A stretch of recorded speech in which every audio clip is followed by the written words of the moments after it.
Buenas tardes, jóvenes. Bienvenidos a la sesión de este día. Vamos a avanzar poniendo el nombre completo y el número de carnet en el chat. Buenas tardes a todos y a todas. Bienvenidos. Vamos a darles unos 5 minutos a los compañeros para que se terminen de conectar.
Buenas tardes, jóvenes. Bienvenidos a la clase de esta semana. Vamos a iniciar ya. Los que aún no han colocado el nombre completo y el número de carnet, pedirles hacerlo en este momento, ¿verdad? Vamos a comenzar. Para iniciar, quisiera em, que viéramos un poquito acerca de lo que es el trabajo de esta semana. Si hay alguno que tiene alguna duda que quiera ser despejada, si algo que no ha quedado claro, me lo hagan saber y ya les tendría que aparecer a los líderes el espacio para em, poder enviar el trabajo el día de mañana. Si hay alguno que no le aparece, me lo hace saber. Yo creo que hay un grupo todavía que ya me lo envió un poquito tarde, ya lo había formado. Cuando lo envió, entonces a ellos me falta incorporar, pero a los demás tendrían que ya aparecerles ese apartado. A ver si hay alguna pregunta.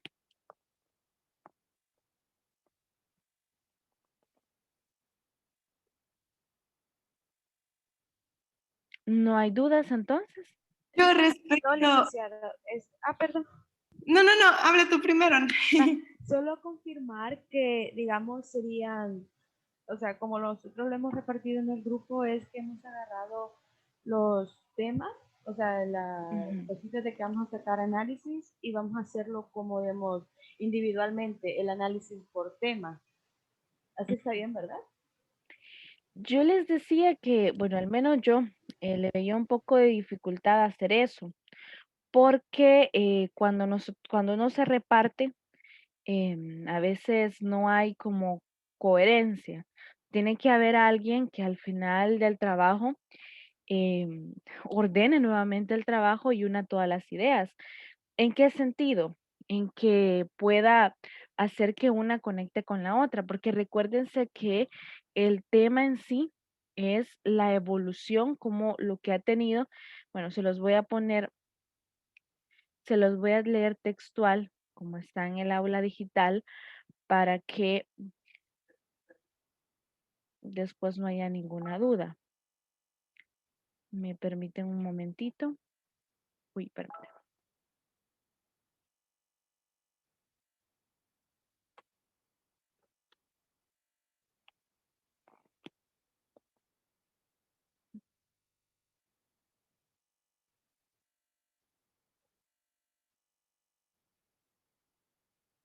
Vaya. Aquí dice, tomando como punto de partida la contradicción fundamental señalada en el Rerum Novarum. ¿Cuál es esa contradicción? La contradicción es la acumulación de riquezas en unos pocos a costa de la miseria de las mayorías populares. Este es el tema principal. Explica cómo ha evolucionado, este es lo más, em, o sea, lo más importante, lo más trascendente, explicar cómo ha evolucionado esta contradicción de acuerdo a los documentos eclesiales del siglo XX que estudiamos en clase. Prácticamente, ¿qué van a hacer ustedes? Hay un tema principal que es la contradicción entre la acumulación de riquezas y la miseria de la mayoría popular. Esto parte de una mención que se hizo en la encíclica de Rerum Novarum, donde de manera más concreta hablaba de la parte obrera. A lo que quiero responder tu pregunta es esto, que tienen que tener mucho cuidado a la hora de repartirse cada encíclica, que la idea sea la misma, que haya un hilo conductor que desde el principio hasta el final conecte toda la idea. ¿Por qué? Porque si hay algún compañero o compañera que hace un planteamiento dentro de las mismas encíclicas y que se sale de lo que ustedes ya vienen hablando, eso les puede afectar al final. Acuérdense que una de las cosas que yo voy a evaluar es el dominio del tema y la coherencia de ideas. Entonces, yo necesito que todo lo que ustedes colocan desde el principio a fin de la evolución tenga coherencia, haya una conexión entre una y la otra. O sea, que no se separen. Si esto hay una contradicción entre ellos, lo que puede provocar es que se corte la idea. Entonces, por eso yo les decía, bueno, cada quien ha distribuido el trabajo de la mejor manera como les conviene, ¿verdad? Yo sé que algunos tienen muchas materias, otros trabajan y no pueden reunirse. Entonces, lo mejor que les pudo convenir fue haberse dividido el trabajo, pero tiene que haber alguien que se encargue de unir cada pieza. De no solamente, vaya, esta es la primera, esta es la segunda, tercera, cuarta, quinta, entreguémoslo. Sino que conecten. Eso es lo que yo espero, ¿verdad? Y lo que les recomiendo. Ok, muchas gracias, licenciada. Creo que eso es lo que nos daría falta para el trabajo, la última parte donde se conecten todas las ideas. Sí, eso es muy importante, Ujú. porque si no van, entonces ahí puede haber un problemita. A ver, ¿alguien más? Ok. Yo también había dos cositas. Primero, a una compañera no la deja entrar a la reunión porque dice Uy, que necesita permiso. Y dos, si hay un máximo o mínimo de páginas. mínimo, tal vez unas 3, porque estamos hablando una secuencia lógica, ¿verdad? Y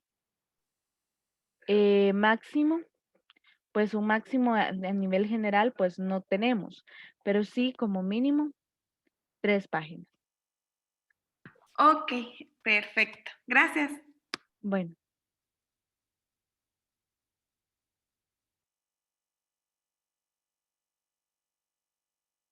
¿hay alguna otra pregunta? A los que acaban de entrar, fueron bastantes, es solamente decirles, ¿verdad? Que estamos viendo acerca de si hay alguna pregunta con el trabajo que ustedes van a entregar para el día para el día viernes.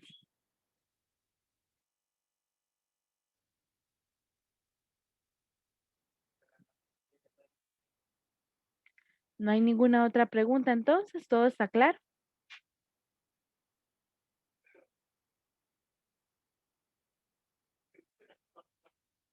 Ujú.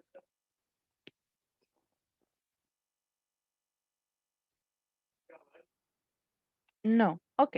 Entonces, vámonos con el tema de esta semana, que es parte de lo que también tiene que ir en el trabajo, ¿verdad? En esta semana vamos a hablar de lo que son dos documentos importantes, que son un poquito más actuales, tal vez actuales más que tienen que ver con nuestra realidad. El primero es el Concilio Vaticano II y el segundo, la conferencia del Episcopado Latinoamericano, en concreto, la conferencia que se dio en Medellín y la conferencia que se dio en Puebla. Entonces, de estas dos conferencias, eh, vamos a hablar más a fondo en este tema, ¿verdad? Así que, en primer momento, quisiera saber qué es lo que más les llamó la atención, qué palabras son las que parecen un poco desconocidas y también qué cosas o qué dudas pueden tener de este tema. Comencemos por ahí.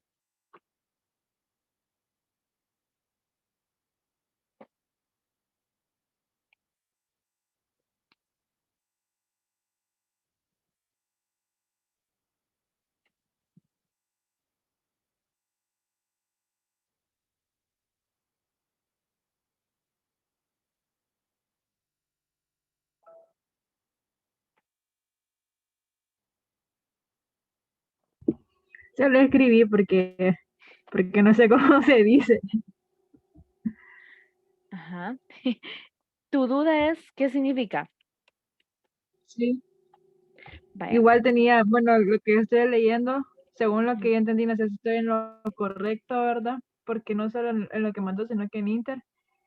Es como que, ya como, lo entiendo como al final de todo, pero no sé si así es, que aparte de mucha riqueza, también a la vez hay como pobreza.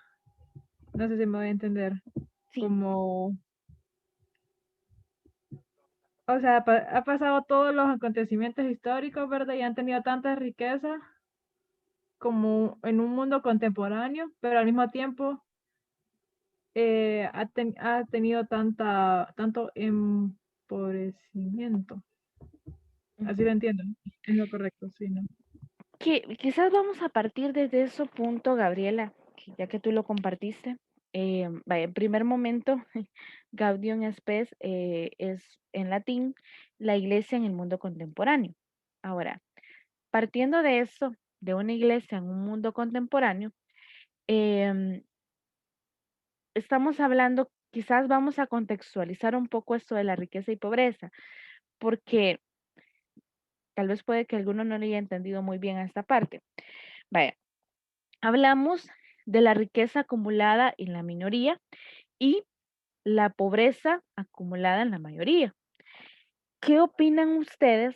Y desde ahí vamos a empezar nuestro planteamiento en esta clase de esta afirmación que hacemos, de que en el mundo existe la riqueza en unos pocos y la mayoría, perdón, y la pobreza en la mayoría. ¿Qué opinan ustedes de esto? Como que está distribuida de forma, o sea, no equitativa, sino que sea más distribuido y no todas las personas tienen lo mismo. Ujú. Ok. ¿Qué más? Necesito que me digan todo lo que ustedes piensan de esta afirmación. Yo siento que es verdad porque se dice que con el dinero que tiene Elon Musk podría acabar con la pobreza de todo un continente. Entonces, ¿por qué no lo hacen si tienen tanto dinero? Está mal distribuida porque hay personas que la pasan mal y otras que realmente no les faltan y tienen hasta de sobra. Así que creo que eso es muy verdadero. Ujú. ¿Alguien más?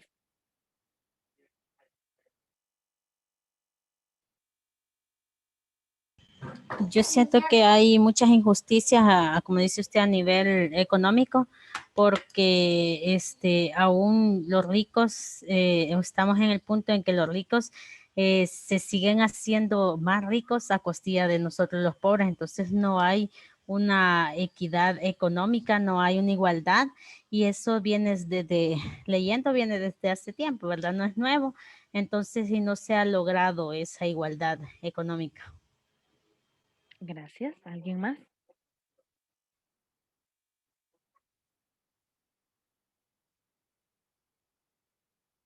¿Qué piensan de eso? Yo con lo que leí, decía de que nunca hubo un género humano, imagino que por todo, como decía, la evolución, con tanta abundancia de riqueza, pero sin embargo no termina porque todavía hay como hambre y todas esas cosas. Entonces, como decían las compañeras anteriores, no está como, no hay riqueza en sí completa, está como, le falta. Gracias, Gabriela. Quentin hablaba del término injusto. Ahora quiero escuchar, porque yo sé que cada uno piensa de manera diferente, ¿verdad? Quieren me digan ustedes si consideran este planteamiento injusto. ¿Consideran que la acumulación de la riqueza en unos pocos y la miseria en la mayoría es un acto injusto?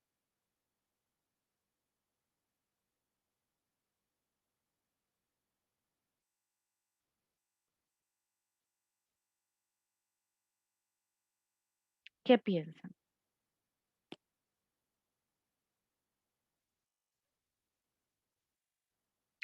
¿Será que es injusto que hay muy pocos que tienen mucho y hay muchos que tienen poco?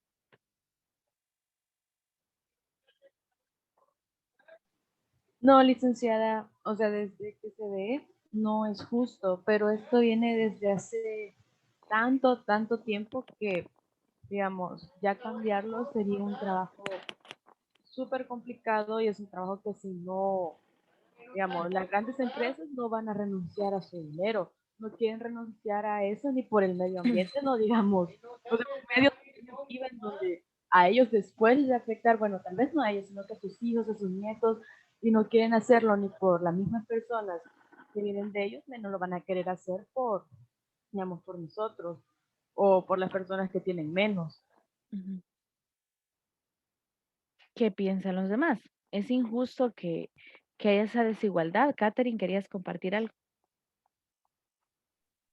Sí, yo siento que sí es injusto porque algunas veces, bueno, esto no nos vayamos tan lejos, la recompensa que recibe una persona que trabaja con un esfuerzo mayor, algunas veces es más limitado que una persona que trabaja con menor esfuerzo. Si nos enfocamos en el área de economía, de dinero, por así decirlo. Entonces, algunas veces es bastante injusto cuando una persona trabaja con doble esfuerzo y es recompensado a lo más mínimo. Entonces también en esa parte es como que bien injusta la forma en la que el dinero o la recompensa que alguien va a tener con respecto a lo que él puede trabajar. Ok, muy bien. ¿Alguien más?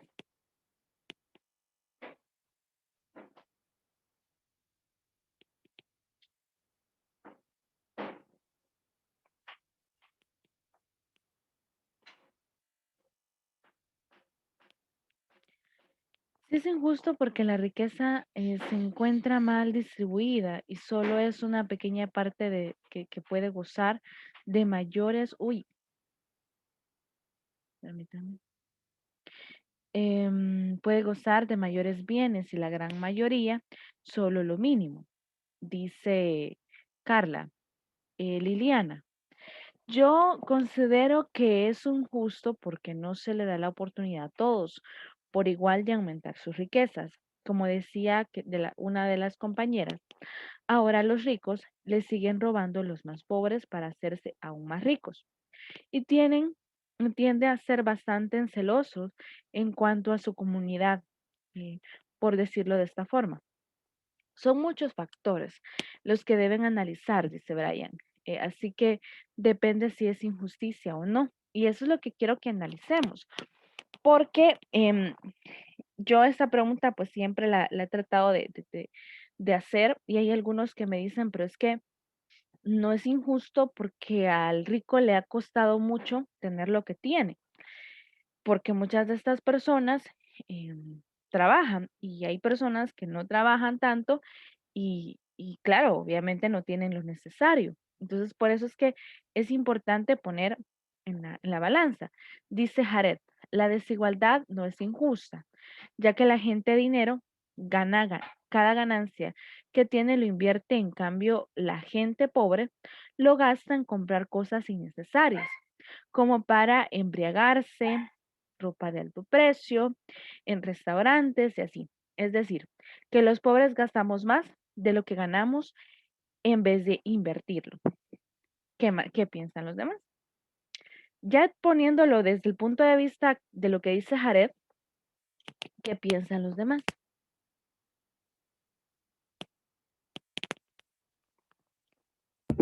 Yo creo que es cierto, licenciada, porque, bueno, yo tenía una vecina que no tenía trabajo, ¿verdad? Y pasaban casi todo el tiempo sin luz porque se las habían cortado, ¿verdad? Ujú, Pues cuando lograba conseguir trabajo como planchando ropa, ¿verdad? El poquito dinero que conseguía, se lo gastaba que hoy vamos a pedir pollo campero, cosas así. En vez de ahorrar ese poquito dinero para ir poquito a poquito avanzando como la luz o comprar comida, es el mercado súper así para como ir ahorrando, ¿verdad? ujú. Y generar un poquito más. Entonces creo que sí está en lo correcto, pero Ahora, depende. entonces has cambiado de opinión, Gabriela.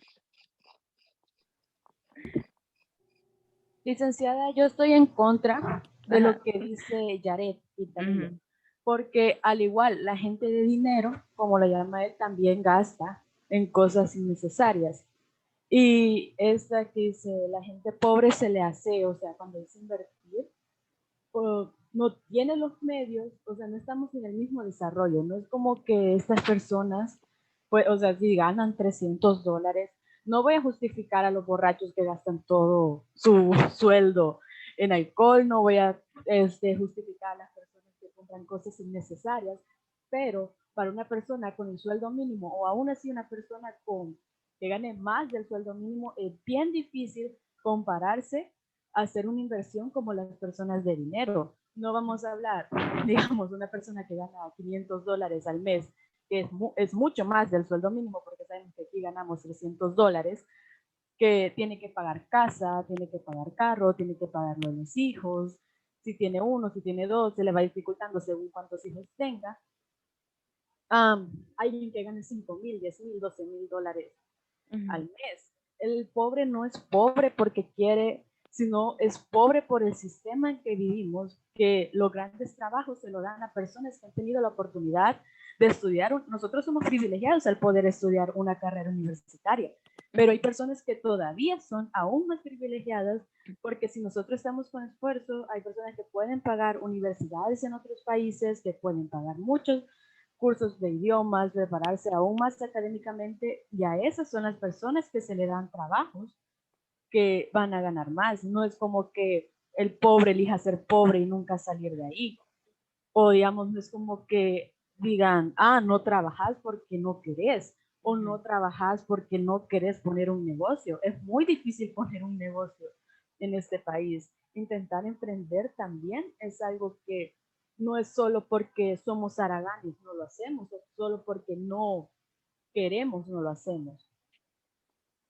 Entonces, ¿tú opinas, Gabriela, que se da esta diferencia por la situación que existe dentro del sistema? Ahora, quiero escuchar a Brian. Brian tenía la mano levantada ahí. Eh, dinos. ¿Me escucha? Sí. Siento yo que son muchos factores los cuales afectan porque, digamos, sin igualdad de condiciones, una persona que no ha tenido muchos privilegios, por decirlo así, logra superarse y emprender porque la otra persona no puede superarse y emprender. Partamos del punto de vista de que, digamos, los dos han crecido en la misma colonia y todo lo demás, pero una persona que de verdad tenga ganas de superarse podría lograrlo, por más que gane el salario mínimo. Yo he conocido personas que me han contado y que han emprendido sus negocios y están mucho mejor que personas que, por ejemplo, han estudiado, no desecho el estudio, al contrario, es bueno estudiar, pero depende de la capacidad de la persona también de analizar las situaciones y los problemas a los cuales se enfrenta. Muy poquito puede ganar, siento yo, pero de verdad que si quiere superarse va a emprender cualquier cosa, ya sea, digamos, no sé, de imprimir cosas, no sé, y ir ahorrando su poquito o tener diferentes trabajos, aunque es bastante pesado, pero la persona que de verdad quiere, siento yo que de verdad puede superarse, lo va a lograr. Entonces, esa es mi opinión. Gracias. Solo escuchemos algo que decía Jared y después le doy el espacio a Génesis. Agregando un poco más, las remesas que recibimos no se quedan en el país, sino que salen porque se gastan en ir a comer, comprar ropa, en empresas internacionales o que obtienen sus productos fuera del país. ¿Ok? Solo aclarando, ¿verdad? Te hacía la pregunta, Gaby Soto, porque en el sentido de que ya si habías cambiado de opinión, por el hecho de que sí, tú me te comentabas al principio que había una injusticia. Ahora, viéndolo desde este punto de vista, y vuelvo a hacer la pregunta, solamente escuchemos a Tamara primero, y em, partiendo de este nuevo planteamiento que los compañeros exponen, entonces sigue habiendo injusticia en que la acumulación de la riqueza está en una minoría y la miseria está en la mayoría. Esa sigue siendo la pregunta. Por eso les decía yo, ya cambio de opinión, porque me interesa saber eso. Si a partir de ese nuevo planteamiento siguen considerando que es injusticia. Pero escuchemos a Génesis. Yo creo que todo está en la administración, porque así como decía Brian, que alguien puede estar en la misma situación, quizás tener el mismo trabajo, la misma casa, los mismos gastos, pero la verdad creo que todo va de la mano de la administración y qué yo quiero ser y qué mentalidad tienen, porque hay gente que nace con una mentalidad, como dice mi mamá, que nacen con mentalidad de pobre, que solo quieren sobrevivir para el gasto, sobrevivir para la comida de día a día y no ver más allá. Un ejemplo rapidito para no alargarme tanto. Yo una vez conocí a alguien de donde es mi familia, ellos tenían vacas, pollos, de todo, ¿verdad? Em, Tenían una nueva vaca que le llaman ellos chivitos y yo iba a ir a verle el chivito, a eso iba yo. Cuando pregunté por él ya no lo tenían y preguntamos, ¿y qué pasó? ¿Que lo vendieron o qué pasó? ¿Alguien lo compró? No, dijo él, el papá de la persona a la que yo iba a ver, es que yo quería unos aparatos de sonido nuevos que había visto en el pueblo. Entonces, creo yo que depende mucho de la administración, la mentalidad que tengan y qué yo quiero, porque a veces hay muchas personas que anhelan tener más, tener una carrera universitaria, tener un buen empleo y todo, pero la pregunta es, ¿se esfuerzan para tenerlo o no se esfuerzan? Aunque tengan o no tengan los recursos, creo que hemos visto muchas noticias aquí en el país de cómo gente, así como dice Brian, imprimiendo una página o trayéndole el mandado a alguien, creo que sí hay maneras de superarse, yo creo que nada más está en la mente. Entonces, pregunto, entonces no está mal acumular riquezas. ¿Qué piensan de eso? ¿Está mal entonces la acumulación de riquezas? ¿Se me escucha? Sí, sí, Kevin.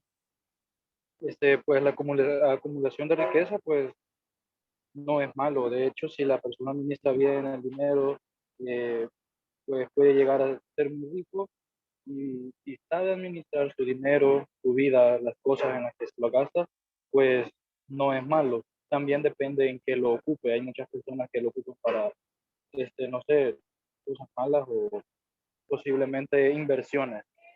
Pero en sí, la riqueza, mucha riqueza no es mala. Gracias, Kevin. ¿Alguien más? Sí, Johnny, considero que no es malo, pero dependiendo del enfoque que nosotros tengamos, porque si vamos a acumularlo para tenerlo guardado solo porque sí, pues entonces no tendría mucho sentido. Pero si lo guardamos, por ejemplo, para un futuro, una futura carrera extra, un futuro emprendimiento, entonces considero que sí es muy útil y muy necesario. Gracias, Sara. ¿Es mala la acumulación de riqueza? La acumulación de riqueza es injusta, licenciada, porque, o sea, yo sé, estamos hablando de superación y de que el que quiere puede, pero aún así no quita que sea injusto que hayan personas, la acumulación de riqueza, que sus hijos tengan chofer que los vaya a traer y los vaya a dejar a universidades o escuelas, colegios carísimos, que además de eso le dan una gran preparación para que después ellos sean los de la acumulación de riqueza, y que hayan personas que tengan que caminar 5 kilómetros para ir a una escuela. Y eso es lo que glorifican o sea, que la persona se esfuerza tanto. Y sí está bien que se esfuerce tanto porque todos tenemos que ver cómo salimos adelante, pero sigue siendo injusto que exista esa gran brecha. Más aquí en el... Gracias, Gabriela. ¿Alguien más?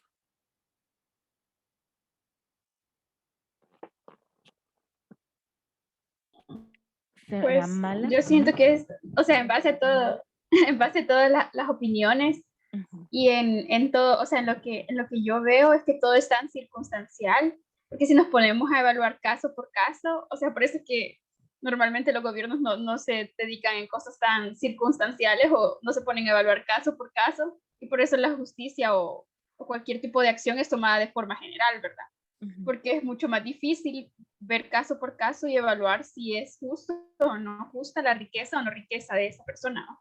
Entonces yo siento que también depende de eso, de la circunstancia, y hay más factores en los que se debería evaluar de si está bien distribuida o no está tan bien distribuida. Entonces es bien difícil, siento yo, evaluar esto, qué tan justo puede ser o qué no. Entonces, la acumulación de riquezas no es responsable de la miseria que existe en el mundo. Otra pregunta. La acumulación de riquezas no es responsable de la miseria que existe en el mundo.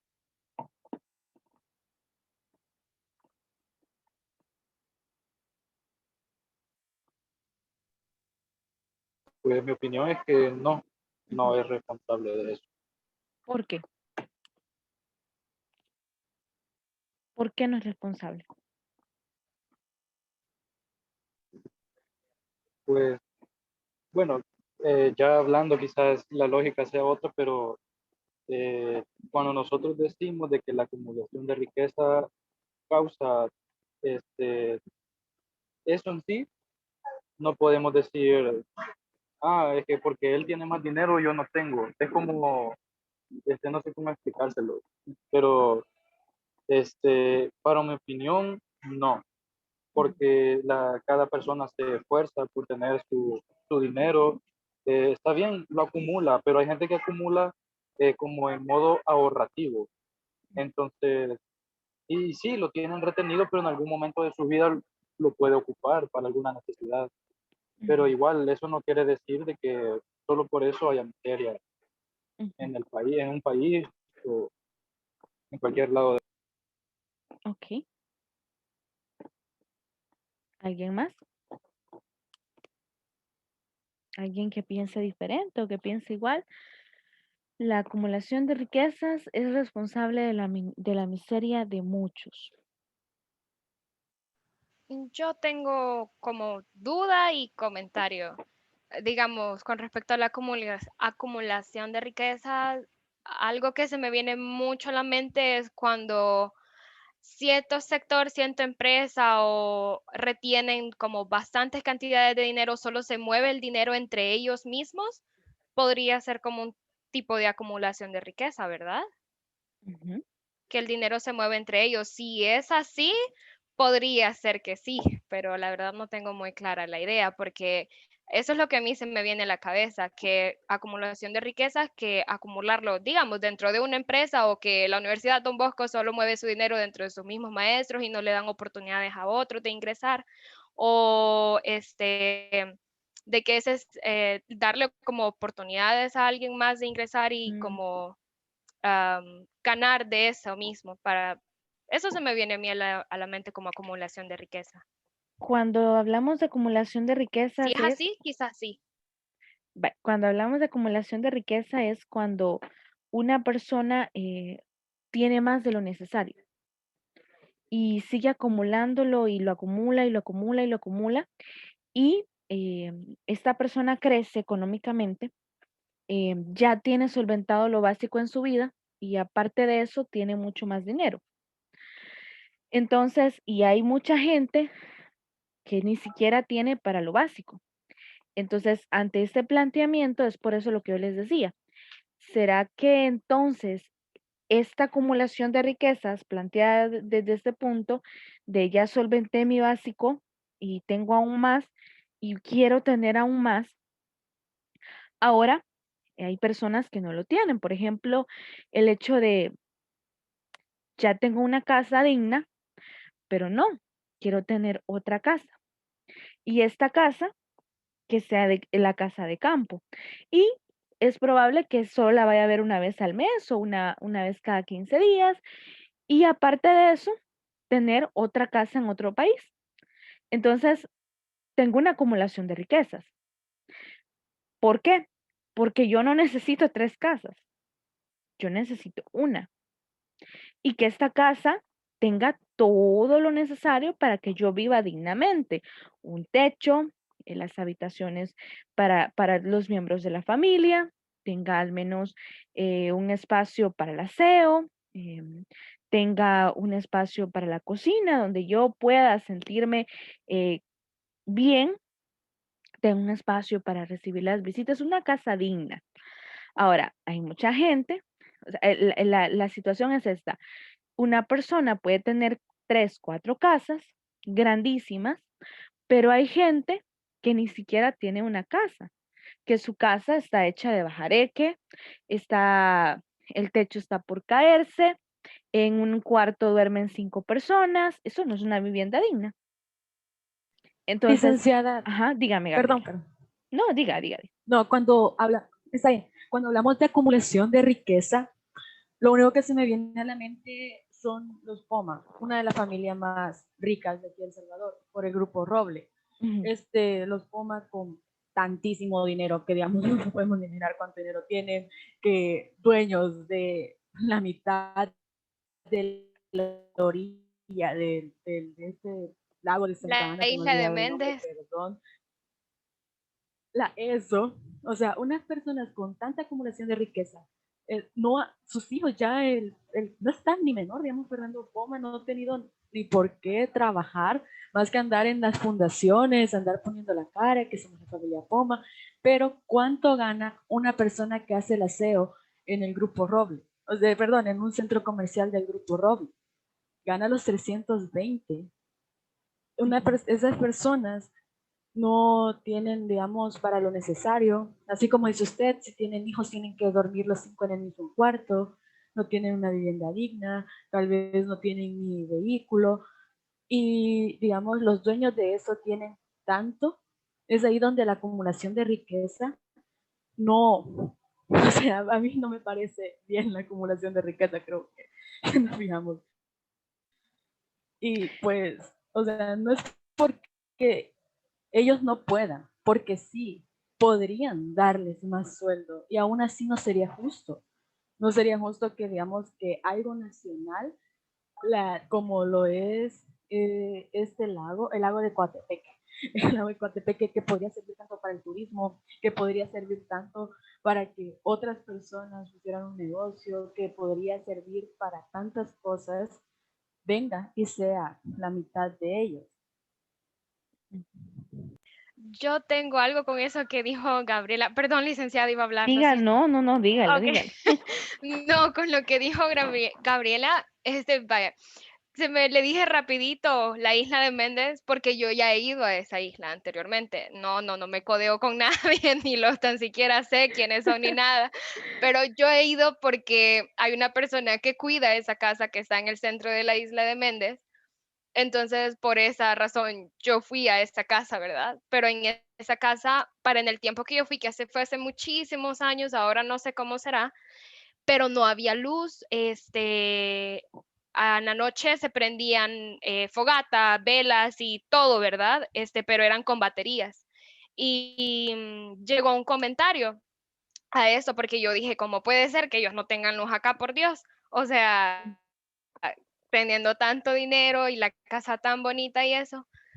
Pero el comentario que recibí fue que ellos no permitían, incluso las que estaban a las afueras de ese pedacito del que ellos son dueños, no permitían que tuvieran luz por cuestiones de, ¿cómo se dice esto? Como ellos tienen ahí incluso una pista de helicópteros y todo eso, ¿verdad? Entonces a ellos como que no se les permitía tener luz para cuando llegaran ellos en la noche y cosas así. Entonces ahí había comunidades alrededor que no tenían luz por culpa de eso, porque ellos tener su helicóptero, que no solo estuvieran rastreando cada vez que llegara o que alguien viniera y los estuviera viendo con la lámpara que está así en la calle o lo que sea. Entonces, si de esa manera ellos, pues obviamente están acumulando riquezas y solo por tener su helicóptero, su casa y su entrada 24/7 ahí, y afecta a las demás personas, creo que ahí sí hubiera un problema que ese acumulo de riquezas afecta a otras personas que no puedan ni tener acceso a la luz solo porque ellos no quieren que ahí haya luz. Y como tienen el poder y el dinero, la riqueza para hacerlo, lo hacen. Entonces, quizás en ese aspecto sí, si afecta a alguien más, sí. Muchas gracias, Génesis. ¿Alguien más? Yo, licenciada, con lo que Dígame, decía Gabriela. anteriormente, yo creo, ¿verdad? O mi pensamiento, que la injusticia solo se ve o se ve en aquellas personas que no son tratadas con dignidad, que están en una situación diferente y están buscando la manera de superarse. nada más cuando no se le da la oportunidad, por ejemplo, a un emprendedor, o como decía Gabriela, que ponía lo de un conserje, ¿verdad? Ujú. O pongámoslo con otro ejemplo de que vaya una persona, el dueño de una empresa con un empleado, es muy diferente la situación, claro, ¿verdad? Entonces, sería como injusto que el dueño no le diera la oportunidad nada más a esa persona que no se quiere, que se está tratando de superar. Ok. Pero de lo contrario, con lo que me decía anteriormente, Ujú. si hay Dígame. una persona que tiene pensamiento con lo que decía Brian, ahí estoy de acuerdo con Brian, que si está en una situación mal y se malgasta el dinero y no busca la manera de superarse, ya es diferente, ya no es injusticia, ya es el pensamiento de esa persona. Ok, muy bien, Gabriela. Bueno, vamos a ir concluyendo esta parte y les voy a dar la opinión del pensamiento social cristiano. Conste, no es mi opinión, es según lo que dicen los documentos y según me voy a remontar a las citas bíblicas, ¿verdad? Una de estas es donde Jesús dice que hay un rico que llega y le dice que quiere seguirlo. Entonces, y le dice Jesús, bueno, entonces tienes que cumplir todos los mandamientos, cumplirlos a cabalidad y, y ahí estás. Entonces, yo los cumplo todos y sí, o sea, yo respeto a mis padres, yo no soy la mujer de mi prójimo, eso lo estoy parafraseando. Bueno, entonces deja todo lo que tienes y sígueme. Entonces vino el joven, lo miró muy triste y se fue. Ahora, dice Jesús, después se les queda diciendo a las demás personas, eh, así como a este joven, o sea, verdaderamente les digo que es más fácil que un camello entre por el ojo de una aguja que un rico entre en el reino de los cielos. Ahora, Jesús dice esto, ¿verdad? No lo digo yo, está en las escrituras, en la boca de Jesús. Y habla del reino de los cielos, de algo que hemos también venido hablando mucho. Hay algo que en la teología de la liberación se le llama estructuras de pecado. ¿Qué son las estructuras de pecado? Estructura es básicamente un sistema en el cual se canalizan algunas cosas que van en contra de los principios y valores. Em, Esto hace que la sociedad esté prácticamente esclavizada u oprimida. Estas estructuras de pecado tienen una acumulación de pecados personales.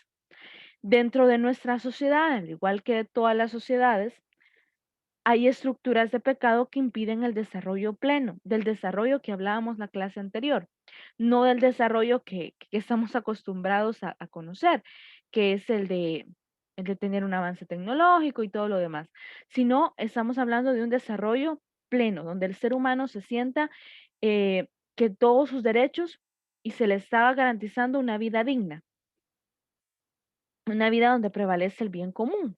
Entonces, em, lo contrario a esto, lo que limita el progreso al llegar al desarrollo, básicamente es esto, las estructuras que nosotros le llamamos de pecado. Y con eso no estoy hablando a pecaminizar todo, como en algunas ocasiones se dice, ¿verdad?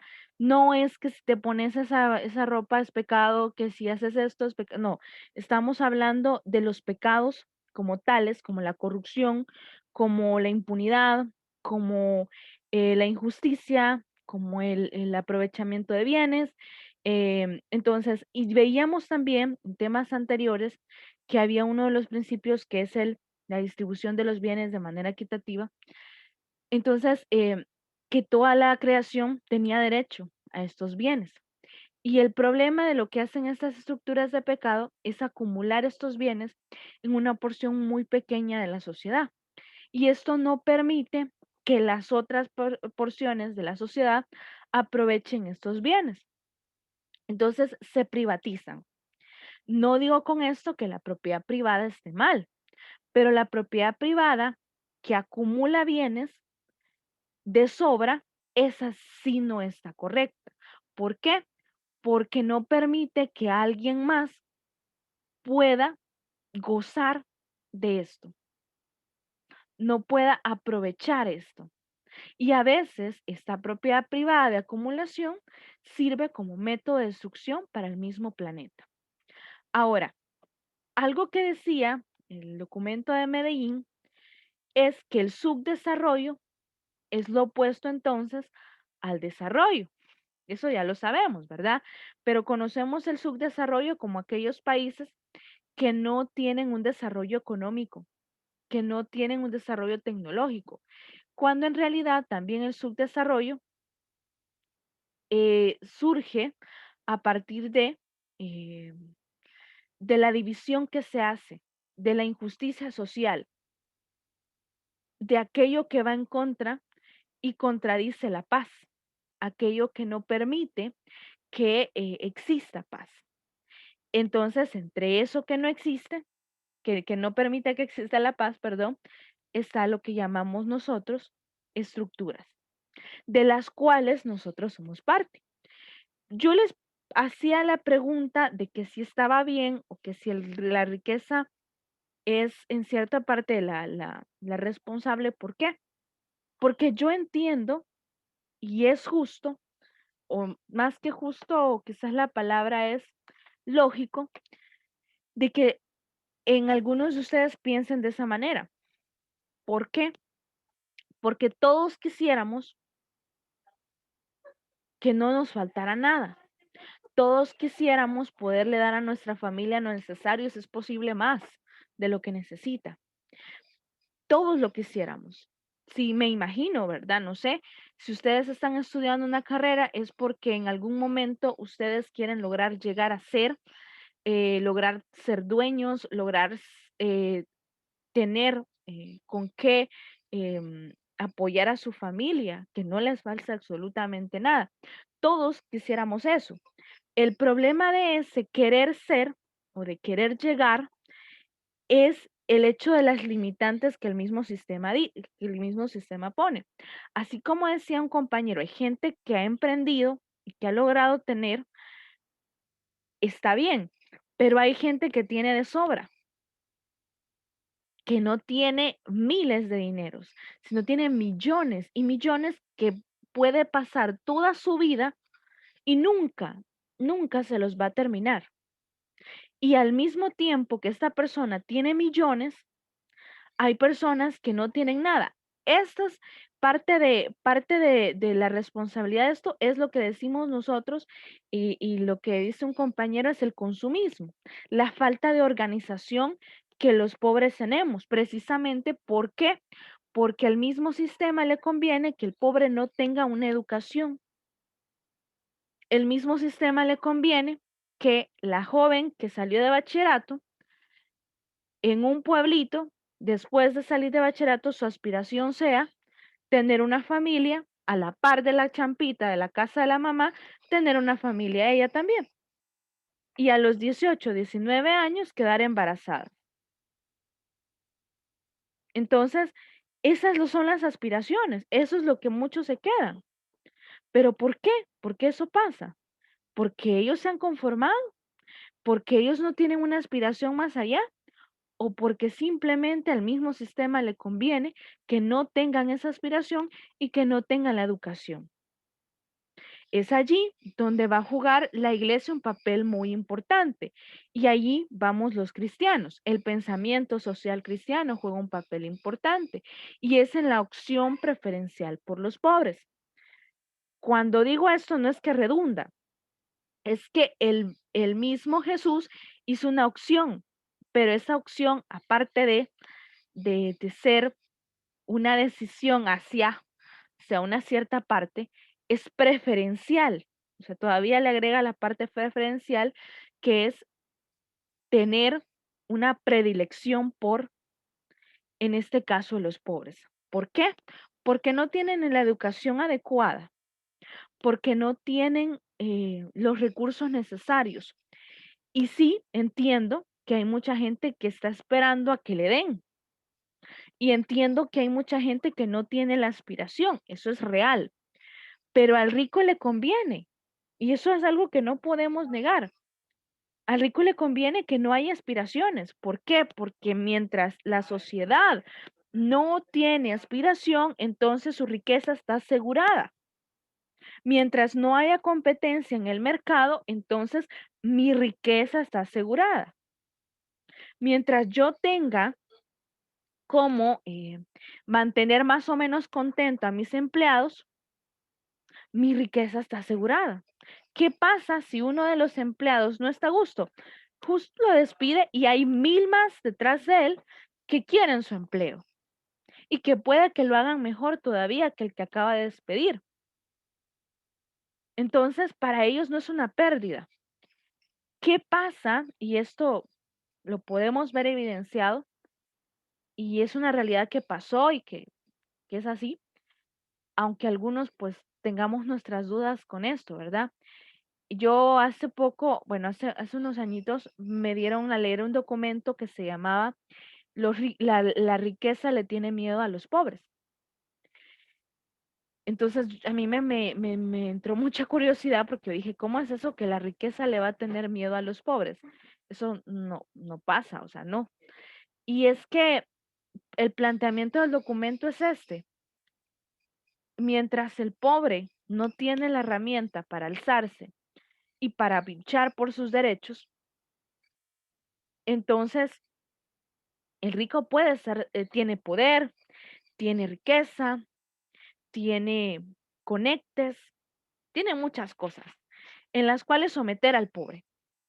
Pero cuando este pobre abre los ojos y se da cuenta que sí tiene la posibilidad de luchar por sus derechos y no solamente lo hace por sí solo, sino lo hace con la ayuda de los demás pobres, que son la mayoría, entonces es ahí donde el rico tiene miedo a perder su riqueza. ¿Por qué? Porque sí es injusto que haya una porción pequeña de la población que es un club muy cerrado que no deje entrar a cualquiera, que tienes que tener tal apellido para poder entrar, tienes que tener tanto en tu cuenta bancaria para entrar, tienes que darles tanto para poder estar. Entonces, esa comodidad que crea la riqueza, Jesús no, Dios no condena el rico, sino la riqueza. Lo que hace la riqueza, ese club tan cerrado, en el cual no cualquiera entra, joven, puede alcanzar a llegar, puede aspirar a llegar, pero no entrar. Entonces, esa acumulación de riqueza entre unos pocos que van juegos sucios dentro de esa riqueza, y eso no lo vamos a negar, porque tampoco podemos negar que muchas personas de poder manipulan el poder político de nuestro país. Eso tampoco lo podemos negar. Entonces, esto le conviene que el pobre esté contento con $300 mensuales y que es más, y que consuma más de lo que puede, porque eso le asegura que el pobre nunca va a salir de su pobreza. Eso asegura muchas cosas. Entonces, ese es el problema de lo que llega a ser la riqueza, la acumulación en una pequeña parte, porque aquellos, la gran mayoría de obreros, trabajan para que estos puedan tener sus arcas llenas, para que estos puedan garantizar la vida plena de ellos, de sus hijos, de sus nietos, y así de todas, de una descendencia de 10. ¿Por qué? Porque eso les conviene. Y un dinero que jamás se va a terminar, si es bien administrado, como ya decían ustedes, ¿verdad? Entonces, estas situaciones son las que nos ponen a pensar y es a lo que vamos a trabajar dentro de lo que ustedes van a hacer. Si hay dudas, bueno, me las hacen llegar. Espero que les haya podido aclarar al final un poco de lo que, de cómo es que piensa el pensamiento social cristiano con respecto a esta situación de la acumulación en unos pocos y la pobreza en la mayoría. Bueno, jóvenes, muchas gracias por conectarse este día. Pasen un buen día. Espero haberles podido aclarar algunas dudas. Y nada, pues espero que no tengan ningún problema para enviar el trabajo el día de mañana. Cuídense mucho. Gracias, licenciada. Gracias, licenciada. Gracias, licenciada. Gracias, licenciada. Ok, cuídense.